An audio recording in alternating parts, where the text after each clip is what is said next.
Olá, eu sou o Peter Martins. Seja muito bem-vindo, muito bem-vinda a essa que é a primeira aula das aulas semanais da nossa Escola de Apologética. Eu estou muito feliz de estar aqui falando com vocês, muito feliz em ministrar essa primeira aula da nossa escola, a primeira das aulas semanais, né, claro, e dizer que é realmente a realização de um sonho, né, um sonho que está se concretizando hoje. E todos vocês que fazem parte da escola, fazem parte da concretização desse sonho, né? E já adianto, né, que a gente está só começando. Nós estamos apenas começando, né? Muito ainda está por vir, se Deus quiser e assim permitir. Meus caros, bom, eu tinha pensado, ao menos já para essa primeira aula, um conteúdo totalmente diferente, né, um pouco mais avançado, já para a gente já ir falando da fé, da razão, das relações entre fé e razão, né, um pouco de epistemologia também, né, que é a teoria do conhecimento, que são coisas absolutamente essenciais aí para a gente estudar e fazer apologética. Mas acontece que no decorrer, né, da preparação dessa aula, eu já notei que se eu começasse por aí, já seria um passo longo demais, ao menos para alguns, porque muitos de vocês estão começando agora mesmo, né, do absoluto zero, né, já assistiram, claro, algumas aulas aí na nossa plataforma, mas falta aquele conteúdo bem introdutório, bem inicial, né, e se a gente pula etapas, a gente chega mais fraco na etapa seguinte. Então é importante que a gente mantenha aqui, né, uma certa ordem, uma certa disciplina na aquisição do conhecimento, para que a gente possa, enfim, né, estudar corretamente e aprender corretamente, né, e assim ter as bases necessárias para alcançar e alçar voos ainda maiores, né? Então nós demos um passo aqui para trás, tá? E a gente vai começar bem do início, tá? A grande maioria dos nossos alunos aqui está começando agora, então é importante que a gente comece desse começo, né? E assim a gente vai construindo o nosso caminho, tá? Aqueles que já estão um pouco mais avançados, eu tenho certeza que, mesmo assim, mesmo sendo uma aula bem introdutória, vão poder aproveitar bastante do conteúdo que eu vou passar aqui, tá? Hoje, praticamente, a gente vai falar sobre a apologética em si. Como é a primeira aula, faz todo sentido que a gente comece por aí, né? Tratando sobre a natureza e sobre a missão da apologética. E aí sim, na próxima aula aqui, vai ser novamente uma aula minha, né? A gente vai aprender a pensar da forma certa para fazer a apologética corretamente. Assim, aqueles que já estão um pouco mais avançados, né, eu tenho certeza, novamente, né, vão aprender muito, né, vão aproveitar do que eu vou expor aqui, né, mas, por outro lado, se algo parecer um pouco repetitivo, eu peço desculpas e peço paciência, né, a todos vocês. Vamos, né, ter caridade aí com os nossos irmãos que estão começando agora, tá? Nem todos estão no mesmo nível, e o objetivo dessas primeiras aulas é justamente fazer uma espécie de nivelamento, tá? A gente trazer todo mundo aí para o mesmo plano para começarmos a traçar o nosso caminho todos juntos, tá? Então tenham paciência, tenham caridade, né? E aliás são duas virtudes essenciais para o apologista, para o defensor da fé, né? Paciência e caridade, tá? Então vamos exercitando essas virtudes desde já. Tá bom? Meus caros, o que é apologética? Tá? Esse é o nosso primeiro tópico aqui da nossa aula. Mas antes de entrar profundamente, antes de entrar apropriadamente nesse tópico, eu preciso fazer 3 apontamentos iniciais. Tá? Bem rápido aqui para vocês. Primeiro, se você é católico e se você quer se tornar, né, defensor da fé, quer defender a fé católica, primeiro você precisa ter em mente o seguinte, que nós, católicos, temos certeza absoluta, a certeza da fé, né, que a fé católica é a única fé verdadeira e todas as outras são falsas. Então, primeiro ponto, nós temos certeza que a fé católica é a única fé verdadeira e todas as outras são falsas. Tá? Segundo ponto, se nós temos certeza que a fé católica é a única fé verdadeira, a única que é instrumento de salvação, então o melhor que nós podemos fazer pelos outros é convencê-los dessa verdade. né? O melhor que a gente pode fazer por alguém é convencê-lo de que a fé católica é a fé verdadeira. Tá? E se a fé católica, terceiro ponto agora, né, é a fé verdadeira, e se nós queremos convencer os outros disso, nós também precisamos ter a certeza que é possível convencê-los, né? Que nós podemos fazer esse trabalho. E nós temos a certeza de que qualquer pessoa aberta, qualquer pessoa receptiva, né, por meio de um raciocínio sincero, imparcial, pode chegar a essas mesmas certezas que nós. E aí abrir a sua mente, abrir a sua alma para receber a fé divina, né? A fé que é concedida por Deus para que seja salvo. A única e verdadeira fé que é a fé católica. Tá? E o nosso objetivo aqui na escola é tornar todos os nossos alunos, aptos para levar a cabo essa missão de defender a fé e convencer quem quer que seja que a fé católica é a fé verdadeira, que a Igreja Católica é a única igreja fundada por nosso Senhor Jesus Cristo. É por isso que nós estamos aqui. É por isso que você está aqui, né? E é por isso que nós vamos juntos caminhar e construir esse caminho de estudos daqui para frente, para nos formarmos defensores da fé católica, tá?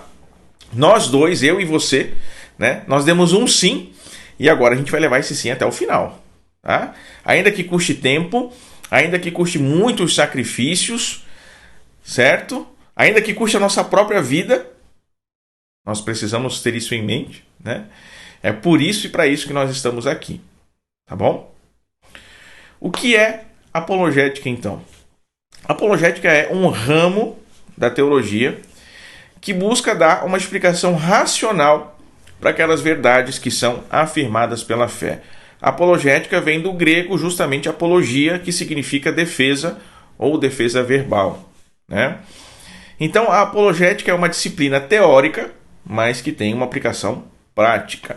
É algo que a igreja sempre fez, sempre faz e sempre vai fazer. Como eu costumo dizer, né? Toda a doutrina da igreja ela foi forjada pela apologética. Toda a doutrina da igreja foi forjada pela apologética. Desde os primeiros séculos, nós tivemos, né, grandes mestres, grandes doutores, grandes santos, que precisaram defender a fé da igreja, que precisaram se levantar contra todo tipo de erro, todo tipo de heresia da sua época, né? Tanto é que a segunda geração dos santos padres, que são aqueles primeiros escritores cristãos, né? A segunda geração deles, depois dos padres apostólicos, são chamados padres apologistas, né? Grandes homens que no século II e III se levantaram como um escudo para que a fé católica continuasse de pé. São Justino Mártir, Santo Hipólito de Roma, São Clemente de Alexandria e tantos outros santos que nós temos aí, né? Todos os dogmas da igreja, proclamados em concílios ou, né, defendidos pelos papas, são atos de defesa da fé católica. São atos apologéticos, né, em defesa da nossa fé. Os dogmas eles só foram proclamados porque a doutrina da igreja em algum momento foi posta em dúvida. Quando os arianos, no século IV, duvidaram da divindade de Cristo, a igreja se reuniu no Concílio de Nicéia. Para quê? Para dizer que, olha, não, a nossa fé é que Cristo é Deus. A gente não pode discordar disso, né? Quando os nestorianos, no século V, eles começaram a dizer que Maria não poderia ser a mãe de Deus, né? Mas somente a mãe de Cristo, porque Cristo tinha duas pessoas, né? Além de duas naturezas. Então a igreja se reuniu no Concílio de Éfeso para defender que Jesus é uma só pessoa, a segunda pessoa da Santíssima Trindade, mas com duas naturezas, humana e divina. E é por isso que Nossa Senhora pode sim ser chamada Theotokos, Mãe de Deus. Conseguem perceber como são atos de defesa da nossa fé? Quando alguém se levanta contra ela, a igreja se levanta como um escudo para defendê-la, né? E assim foi com todos os outros concílios e com todos os outros dogmas da igreja. Atos da mais pura apologética, da mais pura defesa da fé, Então, a apologética é isso. Não é você propor uma ideia nova, uma doutrina nova, uma interpretação bíblica nova, mas é você defender uma verdade perene ensinada pela igreja. Tá? Ainda que essa verdade lá no início da igreja estivesse apenas ao modo de semente, né? Uma semente que depois floresceria com o desenvolvimento teológico, o desenvolvimento teológico ao longo da história. Né? O que aconteceu com muitas doutrinas da igreja, como a doutrina da Trindade, do pecado original, da Imaculada Conceição, né? E tantas outras. Mas mesmo assim, o apologista defende uma verdade que é perene, né, na história da igreja, certo? Muita gente ignora a apologética.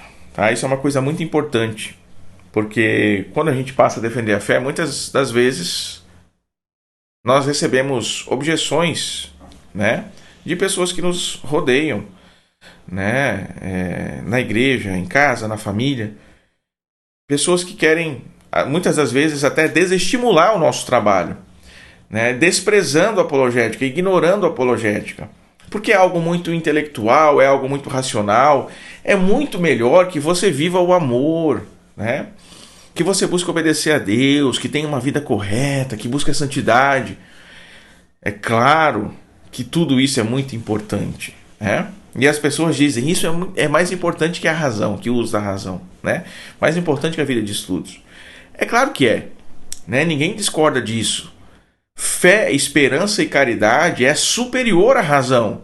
Né? Uma vida de santidade, uma vida de amor a Deus é infinitamente superior, infinitamente maior ao trabalho apologético. Só que veja, você vai precisar usar a razão para defender essa ideia também. Você vai precisar argumentar, você vai precisar fazer a apologética, até mesmo para defender que a apologética não é o suprassumo da nossa fé, né? Então, nós não podemos evitar de usar a razão. Se a gente não pode, então a gente precisa usá-la da forma certa, né? Sem contar que a razão, como diz o Peter Kreeft, né? Peter Kreeft, corrigindo.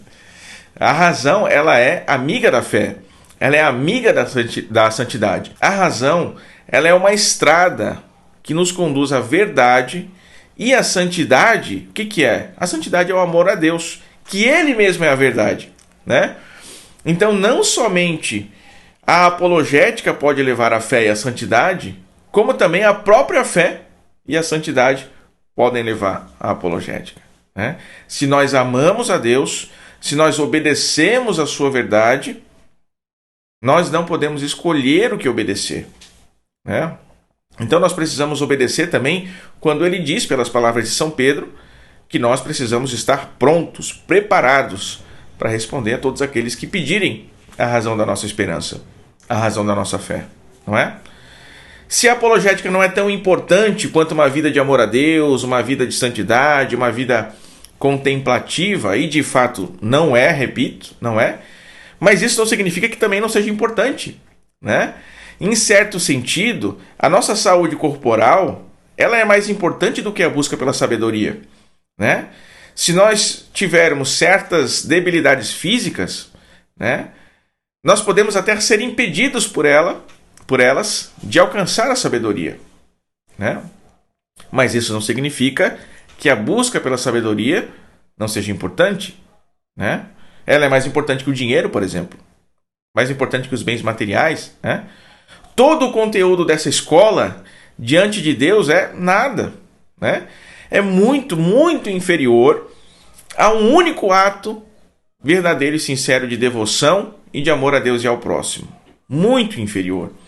Agora, isso não significa que todo o conteúdo dessa escola não tenha valor, né? Se o único argumento que você aprender aqui servir para você defender a fé e queira Deus abrir o coração de alguém para aceitar nosso Senhor, aceitar o Evangelho, aceitar a fé católica, uma única aula sozinha já vai ter valido muito mais do que todo o curso inteiro, não é?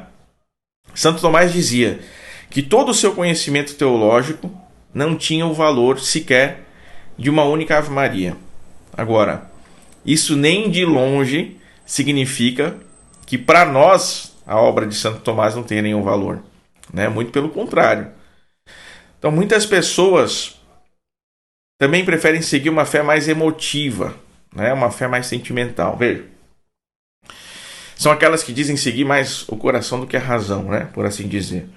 Acontece que a apologética ela também chega ao nosso coração, mas ela chega através da mente, através da razão, né? A apologética é um canal para o nosso coração, né? Nós precisamos amar aquilo que nós conhecemos, né? E quanto mais nós conhecemos, mais amamos. Ou melhor dizendo, né? Santo Agostinho dizia: só se ama o que se conhece, né? Então muitas vezes a gente nutre sentimentos, emoções por algo que nós não conhecemos. Será mesmo que esse amor é verdadeiro, né? Será mesmo? Então a gente precisa se questionar, né? Além do mais, isso aqui é muito importante, tá? A razão, ela tem poder de veto, tá? Porque você não pode crer naquilo que você sabe que é falso.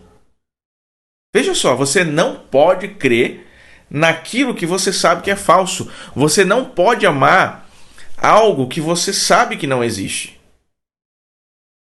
Não é? Muitas vezes a gente não para pensar nisso. Então, tudo bem. A apologética, para quem já crê, ela pode não produzir fé, mas ela certamente pode nos manter longe do erro, longe da heresia, longe das falsas doutrinas. Está entendendo? E para quem não crê, o uso da razão também não produz a fé por si. Quem produz a fé é Deus, né? Mas ela pode, do lado oposto, manter alguém longe da fé, né? Se a razão for mal utilizada. Então, se a razão tiver a serviço das más doutrinas, das más ideologias, ao invés de educar a alma, né? A embrutece ainda mais e fecha completamente a pessoa para a possibilidade de Deus. Por quê? Porque a fé, isso quem diz é o professor Nogueira, uma frase que eu gosto muito, né? A fé, ela verte no vaso da razão. Então, se o vaso, porque a fé é uma virtude que Deus infunde na nossa razão, né? No nosso intelecto. Então, a fé verte no vaso da razão. Se o vaso estiver fissurado, rachado, quebrado, a fé ela vai se escorrer pelas suas fendas, pelas suas rachaduras, pelas suas fissuras, né? Então, a fé, que é esse dom sobrenatural que Deus infunde na nossa razão, no nosso intelecto, ela precisa encontrar na nossa razão, no nosso intelecto, um solo fértil, né? Um solo fértil, como diz a parábola, né, do semeador. Os argumentos, a razão, né, a apologética, elas podem produzir fé no mesmo sentido que um carro pode te levar para o mar. Entendem? Você não vai mergulhar no mar com o carro não vai saber nadar, né? A menos que seja um carro anfíbio, mas não é o caso do nosso exemplo aqui, né? Você vai mergulhar por conta própria, certo? Agora, se você estiver lá no interior do país, no interior do estado, não estiver no litoral, né? A alguns quilômetros da praia, você vai precisar de um carro para te levar até lá, né?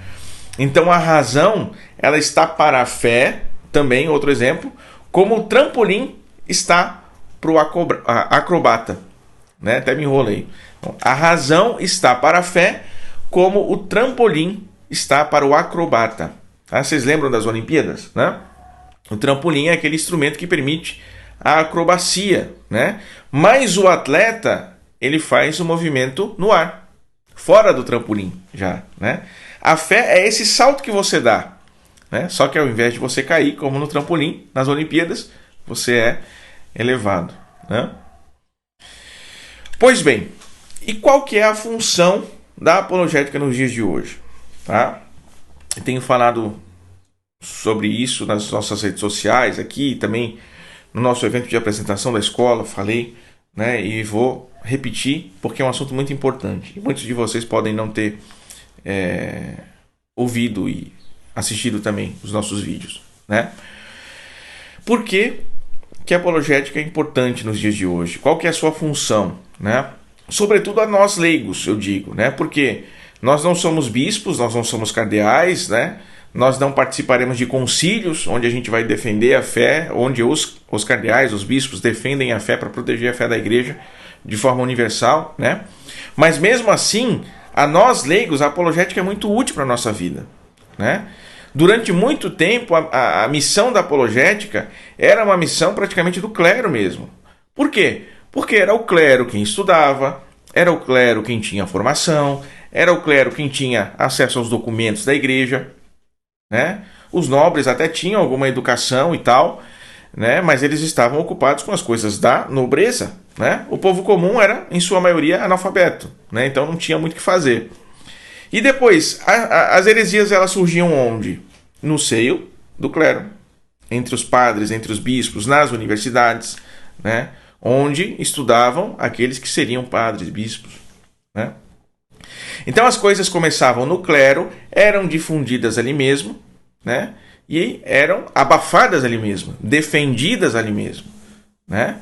Acontece que depois da Reforma Protestante, né, que foi influenciada por diversos fatores históricos, né, políticos, culturais, eclesiásticos, a própria invenção da imprensa, né, o resultado dela, nós vemos hoje, né, é que nós estamos cercados, sobretudo aqui no Brasil, por todo tipo de erro e heresia, né? Não se trata mais de um assunto clerical hoje. Hoje o seu amigo de trabalho propaga os erros que o pastor dele ensina lá na igreja, né? Na comunidade eclesiástica, né? O professor do seu filho não é mais católico como era antigamente, né? Propaga ideias contrárias à nossa fé, né? O seu vizinho hoje faz culto na garagem dele, né? Com um monte de pregação contra a igreja. Por isso, hoje, sobretudo para nós leigos, nós não podemos deixar de nos formar para defender a fé, né? Então eu gosto de falar que nós temos praticamente 3 motivos pelos quais nós devemos defender a fé hoje, né?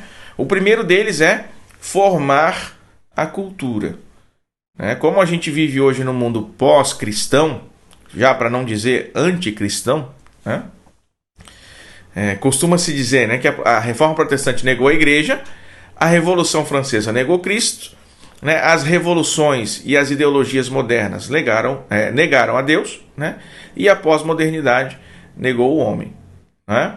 O mundo que nós vivemos hoje ele está enraizado, ele é um produto desses 4 nãos que a humanidade deu ao longo da história. O não à Igreja, o não a Cristo, o não a Deus e o não ao homem, né? É difícil a gente falar quais desses nãos foi o mais importante, qual foi o mais destruidor, né? Mas existe uma ideia que persiste de pé no nosso mundo hoje, né, que nasceu lá no Iluminismo e na Revolução Francesa, que é o divórcio entre a fé e a razão, a separação entre a fé e a razão, a incompatibilidade entre a fé e a razão, né? Se com o Santo Tomás a teologia alcança finalmente, né, o status, o grau de ciência, certo? Santo Tomás conseguiu essa façanha, né? Agora, o iluminismo vai desfazer isso tudo. A teologia já não é mais uma fonte de conhecimento, né? E aí, com o tempo, a própria ciência, né, as ciências naturais mesmo, né, a física, a biologia, a química, elas vão decair muito e até se tornar, como a gente tem hoje, meros sistemas de mensuração praticamente, né? Não é preciso ser um grande sábio para olhar ao nosso redor e perceber que a gente vive isso hoje, né? E por que considerar essas coisas é tão importante? Porque o Evangelho, a palavra de Deus, a doutrina da igreja, as verdades do cristianismo, elas não são mais ouvidas, lidas, percebidas, elas não são de fato ouvidas, lidas, percebidas, desconectadas do mundo real, né? Existe sempre um pano de fundo na pregação do Evangelho, que é a nossa própria realidade, que é a nossa vida acontecendo, não é isso? Então, alguém que vive num ambiente cultural em que a verdade católica, o cristianismo, ainda é visto como uma opção viável, defensável, razoável, alguém que vive num ambiente assim, certamente terá uma abertura muito maior para ouvir e aceitar o Evangelho do que uma pessoa totalmente secularizada, né?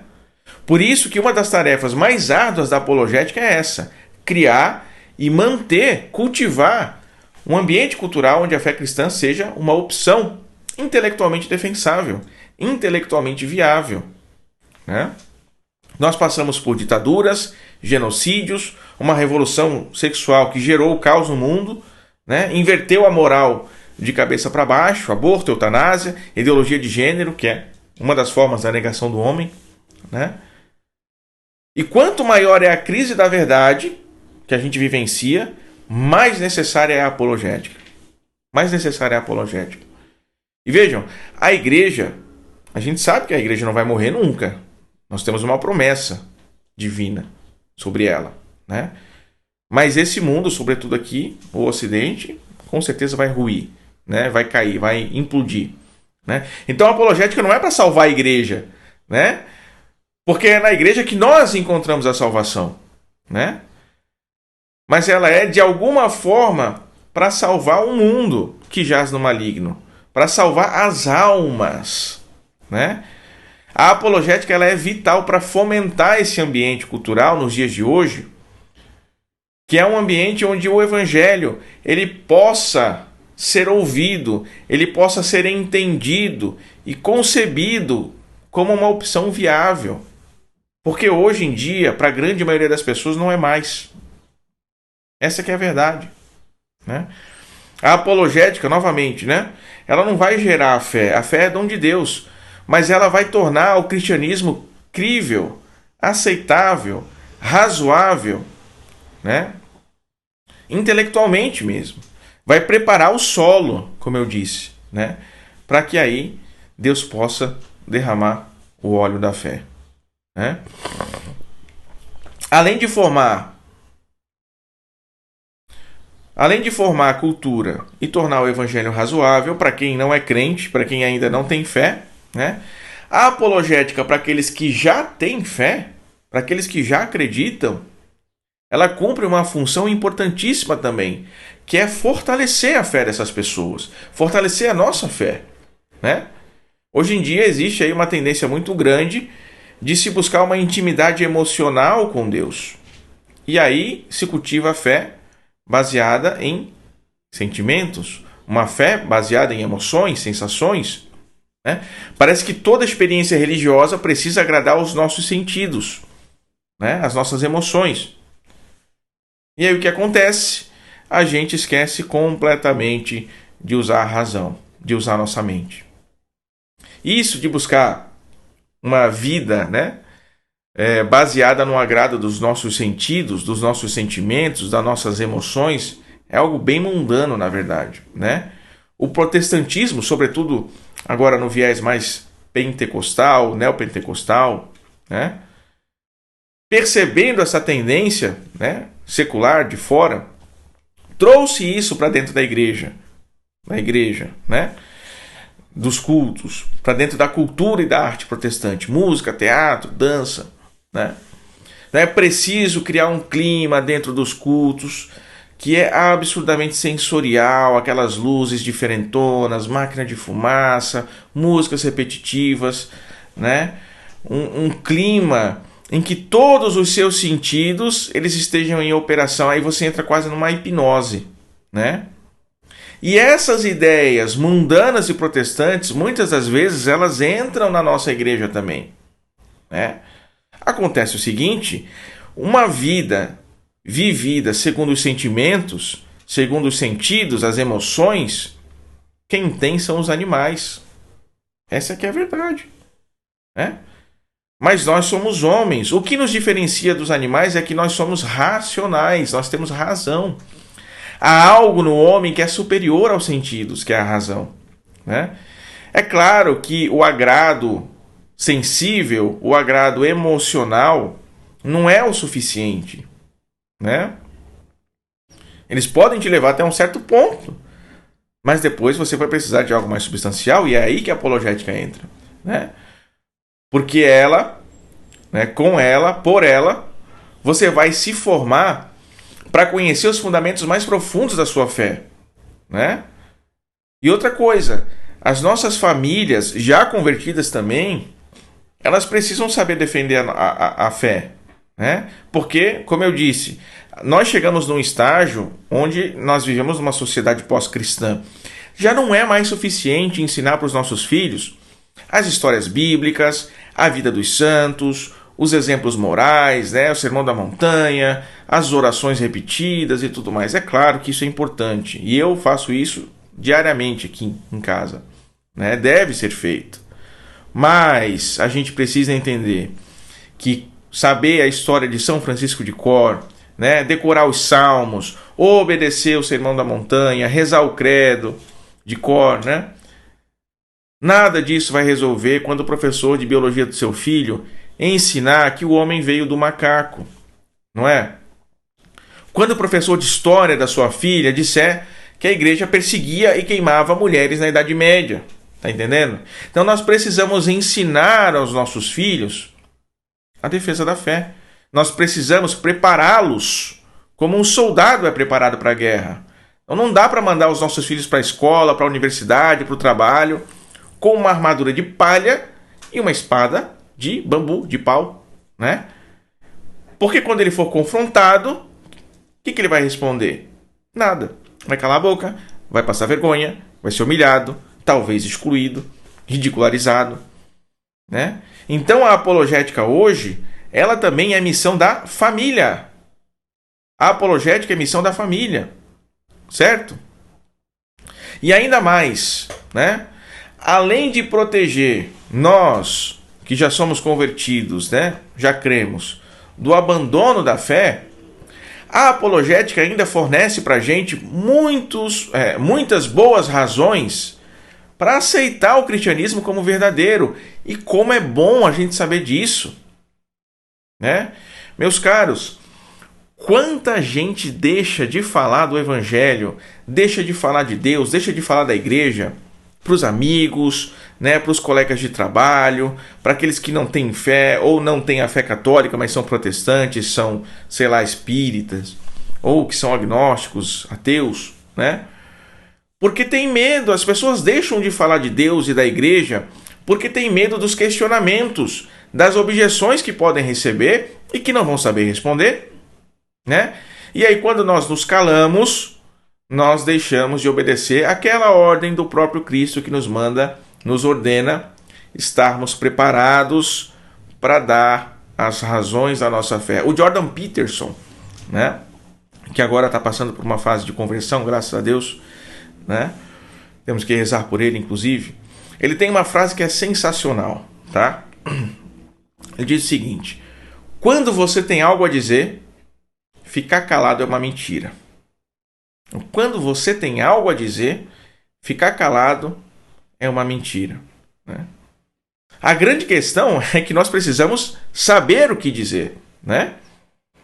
Saber o que dizer, quando dizer e a quem dizer. E isso é uma coisa que só a formação apologética pode fornecer para a gente, né? Agora, o outro motivo, né? Esse era o segundo motivo só para a gente defender a fé, né? Um outro motivo para a gente aprender a defender a fé é a evangelização, né? Se a gente voltar lá para o início da igreja, lá ainda na Sagrada Escritura, no livro de Atos, né? A gente percebe que os apóstolos, eles eram evangelizadores defendendo a fé da igreja. Esse era o modus operandi, né, dos primeiros evangelizadores da igreja. Eles argumentavam o tempo todo em favor da verdade cristã, tanto diante dos pagãos quanto diante dos judeus, né? Os pagãos não aceitavam o Antigo Testamento, não aceitavam a Escritura, então os apóstolos usavam a razão natural, mostrando como a natureza das coisas revelava a necessidade de um Criador, né? Depois, mostrando pela ressurreição de Cristo, testemunhada por tantas pessoas, né, que Deus tinha se revelado aos homens, né?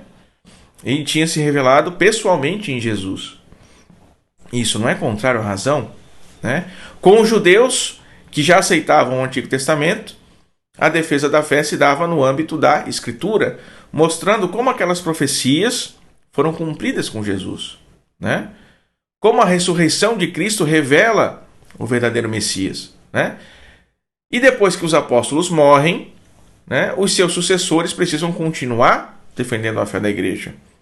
E utilizavam de todo esse expediente que os apóstolos utilizaram com um acréscimo. Por quê? Porque logo no início da igreja, além dos judeus e dos pagãos, surgem os hereges, né? Então aí os santos padres utilizavam de toda a escritura e também da tradição da igreja, que é aquela opinião comum dos padres, né? O consenso unânime dos teólogos da igreja, para argumentar em favor da fé católica, né? Cumprindo aquilo que disse Santo Tomás no século XVI. Contra os pagãos, usa-se a razão natural. Contra os judeus, o Antigo Testamento. Contra os hereges, toda a Escritura, né? E muitos pagãos, muitos judeus e também muitos hereges se convertiam, né? Se converteram e se converterão quando a igreja defende a sua fé, né? Quando a igreja defendia a sua fé lá nos tempos apostólicos, né? Quando a igreja continuou defendendo a sua fé ao longo da sua história, e quando a igreja, junto conosco, né? Quando nós defendemos a nossa fé hoje. São Francisco de Sales, lá em Genebra, que era tomada pelo calvinismo, né?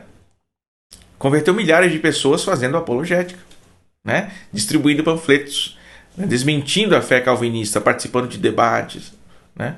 Os frutos de conversão através da apologética são inquestionáveis, né? Os santos, eles evangelizaram o mundo fazendo isso, né? Ou vocês acham que os bárbaros, eles ouviam um trecho do evangelho e se convertiam, né? Não. Os índios aqui na América ouviam a leitura de uma carta de São Paulo e se convertiam. Mas se isso aconteceu, foi um milagre, né? Algo absolutamente extraordinário. Mas o que a igreja fez? A igreja desenvolveu a língua desses povos, a gramática dessas línguas, para que pudesse preparar racionalmente aquele povo para receber o evangelho.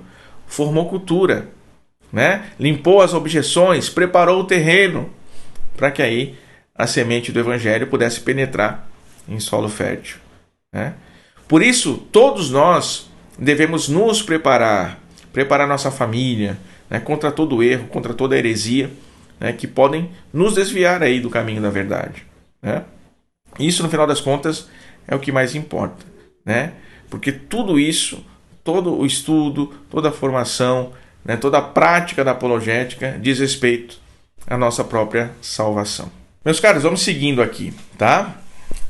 Existem, tradicionalmente, por assim dizer, dois tipos de apologética, duas formas de se fazer apologética, né?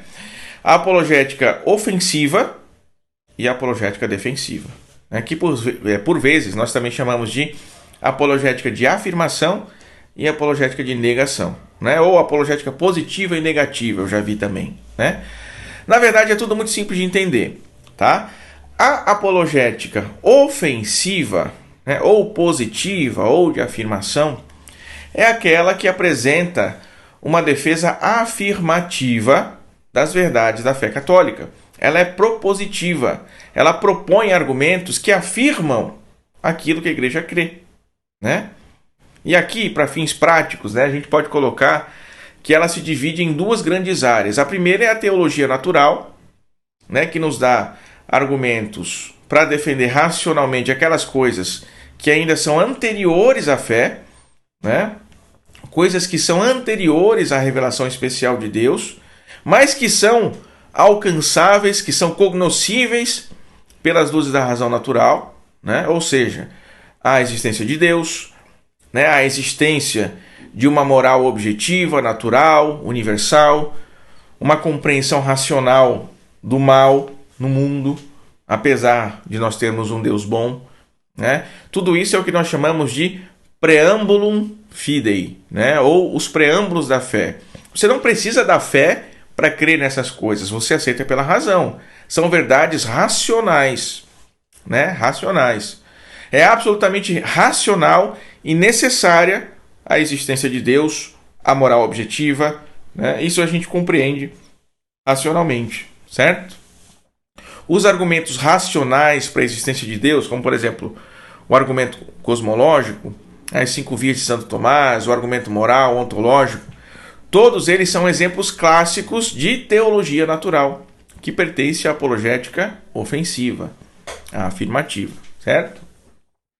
E para além disso, nós temos ainda dentro, né, da apologética positiva aquilo que nós chamamos de evidências cristãs ou evidências da fé, né, como queiram, que aí sim se propõe fazer uma defesa afirmativa do cristianismo e da fé católica, né?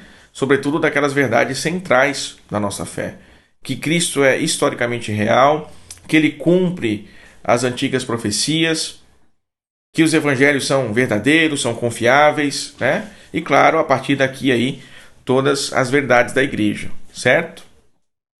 A apologética defensiva, ou negativa, ou de negação, né? É aquela que vai se ocupar em refutar, em anular os argumentos contrários à nossa posição, né? E aqui a gente pode usar aquela mesma divisão, a subdivisão da apologética afirmativa, ou seja, a teologia natural e as evidências da fé, né? Na teologia natural, o objetivo vai ser anular os argumentos daqueles que apontam incoerências no conceito de Deus, no problema do mal, na questão da moral objetiva. E nas evidências da fé, nós vamos anular aqueles que põem em xeque a veracidade dos evangelhos, né, a existência real e histórica de Jesus e todas as outras doutrinas da igreja, né? Então, a apologética afirmativa, ela propõe, isso é verdadeiro e esses são os argumentos, né? A apologética negativa, ela anula o seu opositor, né? O seu argumento contra o que eu defendo está errado por isso e por aquilo. É claro que na prática, né, as duas coisas elas se entrelaçam, né? Na grande maioria das vezes a gente vai usar as duas coisas, né?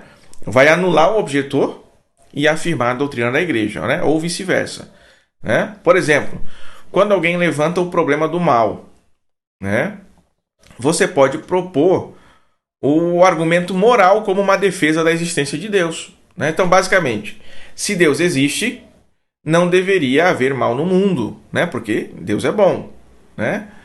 Mas há um mal no mundo, então Deus não existe, tá? Acontece o seguinte: se Deus não existe, qual que é o fundamento do bem e do mal? Qual é o fundamento do certo e do errado, né? Que já estou argumentando para anular aquela objeção, né? Por que estuprar um bebê é um ato repugnante, mas salvar um gatinho que ficou preso numa árvore é um ato heróico, né?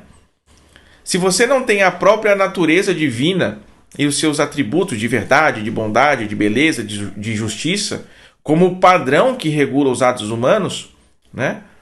Tudo que você tem é a sua opinião. E a sua opinião ela não é nem superior nem inferior a nenhuma outra opinião, né? Então você salva o gatinho, né? E você evita estuprar um bebê simplesmente porque prefere fazer uma coisa e não prefere fazer outra. Não há nada de objetivamente errado em estuprar o bebê e nada de objetivamente errado em salvar o gatinho, né? Só que isso é simplesmente ridículo, né? A gente não pode reduzir essas coisas simplesmente a preferências, né? A experiência moral, né, é uma experiência real, ela é universal, né? Todos nós temos leis naturais que regem o mundo físico, a lei da gravidade, por exemplo. E nós temos também a lei natural moral que rege os atos humanos. Todos os povos testemunham isso, né? E toda vez que alguém denuncia uma injustiça, denuncia um erro, declara, mesmo que inconscientemente, a crença numa moralidade objetiva, né? Porque se não há uma moralidade objetiva, então não há injustiça, certo? Não há erro, né? Então, se Deus não existe, os valores morais também não existem, né? E a própria objeção contra a existência de Deus se anula. Vejam, né? Então, a objeção, o mal existe, então Deus não existe. A objeção diz, né? O mal existe, então Deus não existe. Mas a própria noção de mal ou se fundamenta em Deus ou não tem fundamento algum, né? Se nós podemos reconhecer de fato o mal, experienciar o mal, meditar e raciocinar sobre ele, para entender o que ele é, então Deus existe, né? Se Deus não existe, os valores morais objetivos não existem. Mas os valores morais objetivos existem. Então, Deus existe. Né? Como se explica a existência do mal, então? Isso é outra questão. Né?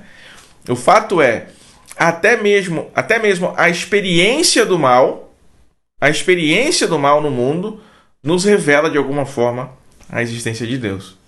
Né? Veja como se faz aqui, como se faz aqui, né, a defesa da existência de Deus, ao mesmo tempo em que se anula a objeção que foi feita. Né? Isso é algo que acontece o tempo inteiro quando se faz apologética. E na medida que nós vamos estudando, na medida que nós vamos nos formando, né, vocês verão que a nossa mente ela vai ficando treinada para essas coisas. Né? Ela vai ficando preparada para agir dessa forma. Então, a apologética ofensiva se ocupa em demonstrar, né, que há boas razões para se aceitar a fé católica como verdadeira. Enquanto a apologética defensiva, ela se ocupa em demonstrar que até agora não se apresentou uma boa razão para se pensar que a fé católica é falsa. Né? E isso aqui é uma das coisas mais importantes que a gente precisa ter em mente também. Né? Talvez vocês não tenham percebido ainda. Se o catolicismo é verdadeiro, né? Se a doutrina católica é a verdade sobre Deus, né? Todos os argumentos possíveis contra qualquer um dos seus artigos possuem um erro em algum lugar. Né? E todos os argumentos, né, se é assim, eles podem ser contestados, eles podem ser anulados pela boa apologética. Né? Isso não significa que as doutrinas católicas elas possam ser provadas pela razão. Né? Isso a gente vai ver na minha próxima aula. Tá? Mas significa sim que pela razão, todo argumento contra a doutrina católica pode sim ser refutado. Meus caros, eu encerro por aqui. Muito obrigado, espero que tenham gostado. Deus abençoe e até a próxima.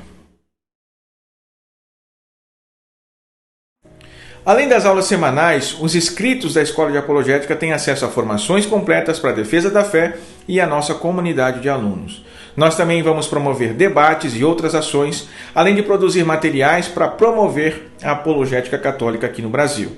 Nós queremos um Brasil católico de verdade, mas sem um exército bem formado, capaz de apresentar com propriedade e segurança as razões da nossa fé, isso não será possível. Se você compartilha dessa mesma aspiração que nós, eu te faço um convite. Acesse agora mesmo o link na descrição do vídeo e conheça em nosso site tudo que nós temos para te oferecer. E faça a sua inscrição na Escola de Apologética. A hora é agora. Eu vejo você na escola.